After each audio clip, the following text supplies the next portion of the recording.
Amen. On met à pratique ce qui est bon. N'est-ce pas? Donc, lèvons-nous et mettons à pratique ce qui est bon. Parce que c'est ce que tu es en train de dire ce matin. À partir d'aujourd'hui, ton cahier de notes, et tout ce que tu as noté, et tous ces enseignements, lève-toi et mets cela en pratique, c'est ce que Dieu te demande. C'est tout ce que Dieu nous demande. Alléluia. J'étais vraiment au téléphone. Un homme de Dieu m'a appelé qui nous suit très bien, je m'étais son nom. Il me disait que, vraiment papa, merci. Je vois pourquoi aujourd'hui, j'ai écouté tous ces enseignements, je vois pourquoi aujourd'hui j'ai prié aussi, tout perdu aussi. Bon, aujourd'hui, je vois ça aujourd'hui. Je vois que vraiment, ce qu'il a vécu là est bon. Et cela aujourd'hui, il fait du bien. Et la situation présentement, c'est qu'il est aujourd'hui, c'est un peu de Dieu. Vous voyez? Ça veut dire quoi? Si nous mettons en pratique tout ce que Dieu nous dit, nous verrons la gloire de Dieu. Elle n'est pas là, sinon il allait la rappeler ici. Elle allait dire ça encore. Avant que tout le monde est clair, et que s'il était inachevé, la sœur Priscille, la sœur Ginette de Génima, Priscille, elle venait de mettre au monde sa petite fille, comment ça s'appelle? Comment ça s'appelle là? C'est là. Hein? Non, l'autre là. La deuxième là. Elle venait de la mettre au monde. Et j'étais là et Dieu dit, va la rendre visite. Et il n'y a plus le chemin ici. C'était le loin, il est marché. Moi, vous savez, il est marché jusqu'à pour lui donner 5 francs. Mais Dieu s'est pas dit, il faut aller là-bas. Dieu aussi, comme me dit, il disait que si le fils était allé attendre là-bas, il n'est pas parti. Dieu est trop fort. Et il faut partir. J'arrive. Papa, viens arriver. Faut t'asseoir. On m'a donné de l'eau, il y a plus, on a posé, il est sorti. Il dit, papa, j'ai eu un songe. Parce que ça, pour aller dans le dépouillement, il ne voulait pas. Et dans le songe, Dieu lui dit, si tu fais tout ce que le pasteur là t'enseigne, tu vas participer à lui. Et qu'est-ce que Dieu va lui montrer? Elle a prié ce jour-là que Dieu lui montre ce qui se passe ici à l'église.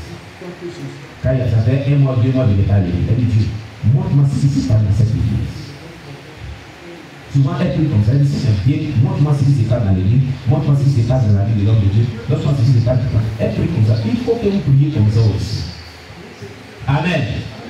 De temps en temps, demandez à Dieu quel est l'état spirituel de l'église, quel est l'état spirituel de l'homme de Dieu, quel est l'état spirituel de chaque personne, de toi-même ta vie. Amen. Donc elle disait, montre-moi ce qui se passe à l'église là-bas. Et Dieu lui montre une vision.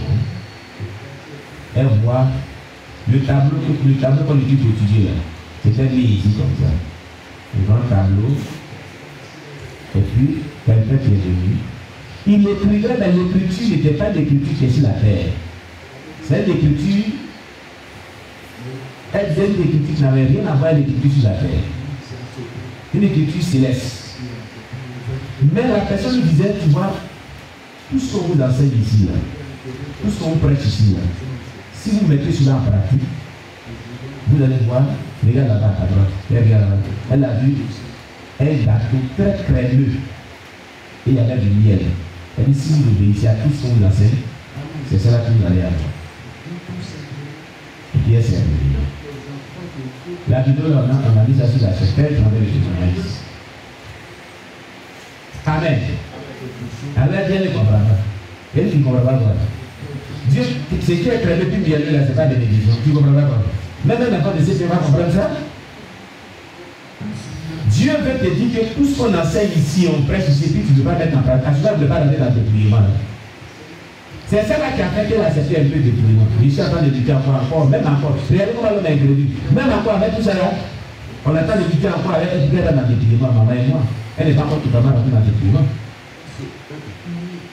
L'homme est interdit là. Tu dis Dieu, montre-moi ce qui se passe, Dieu t'a montré. Et te donne des instructions pour rentrer dans la bénédiction. Et tu as encore, tu suis certaines choses de dépouillement encore. Vous voyez? Je lui ai dit non. Gâteau créé que tu vois là, et bien que tu vois là, c'est l'obéissance là, aux enseignements qui ont envie de monter là. Il va vous faire propulser dans cette grâce. Il faut obéir. Dieu te dit ici, il faut obéir toi. Et tu ne peux obéir ici. Pour rentrer dans la bénédiction de Dieu. Alléluia.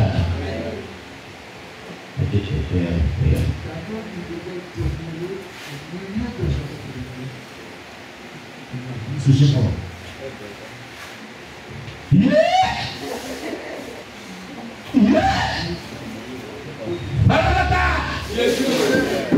Oh, acclamez justice.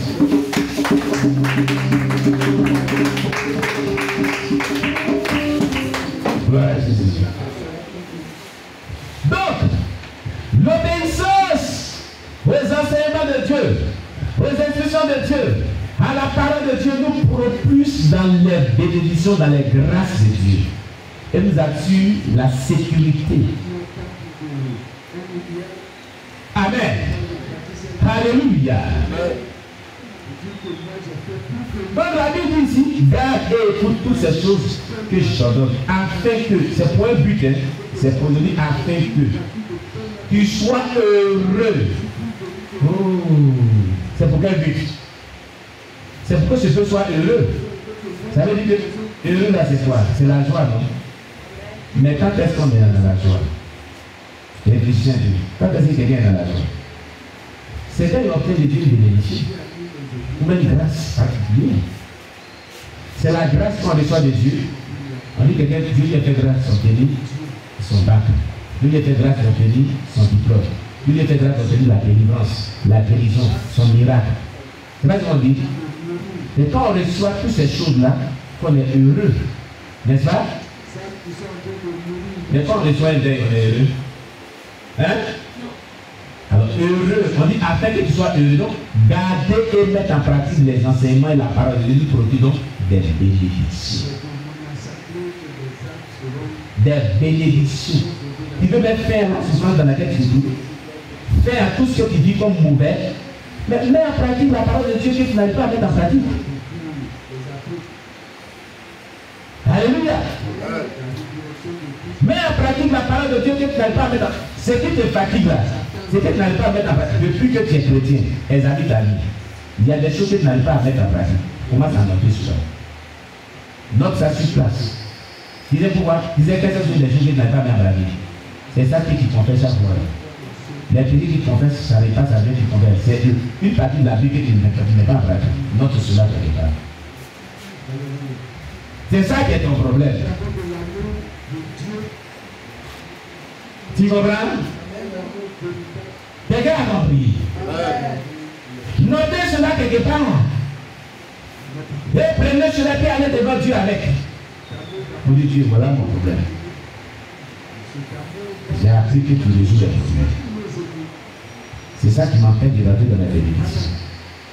Quand tu vas faire comprendre que si je mets en pratique ta parole, je dois être heureux. La mise en application de ta parole et le fait de conseiller ta parole, c'est pour un but. C'est afin que je sois heureux. Or, être heureux, c'est le fruit de la bénédiction qui envoie la joie. Le résultat de la bénédiction qui envoie la joie, qui envoie l'état d'être heureux. C'est le résultat d'une bénédiction, d'une grâce particulière. Il y a une grâce particulière qui octroie la joie.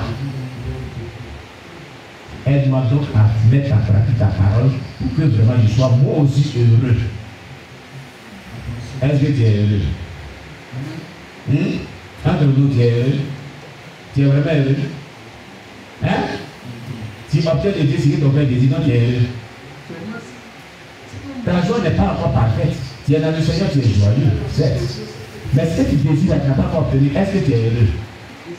Hein? Tu veux que ta vie demeure comme cela? Mais laisse-toi faire en pratique la parole de Dieu. Laisse-toi vivre ce que Dieu te dit. Alléluia. Il dit afin que tu sois heureux. Mais ne dis pas toi seulement.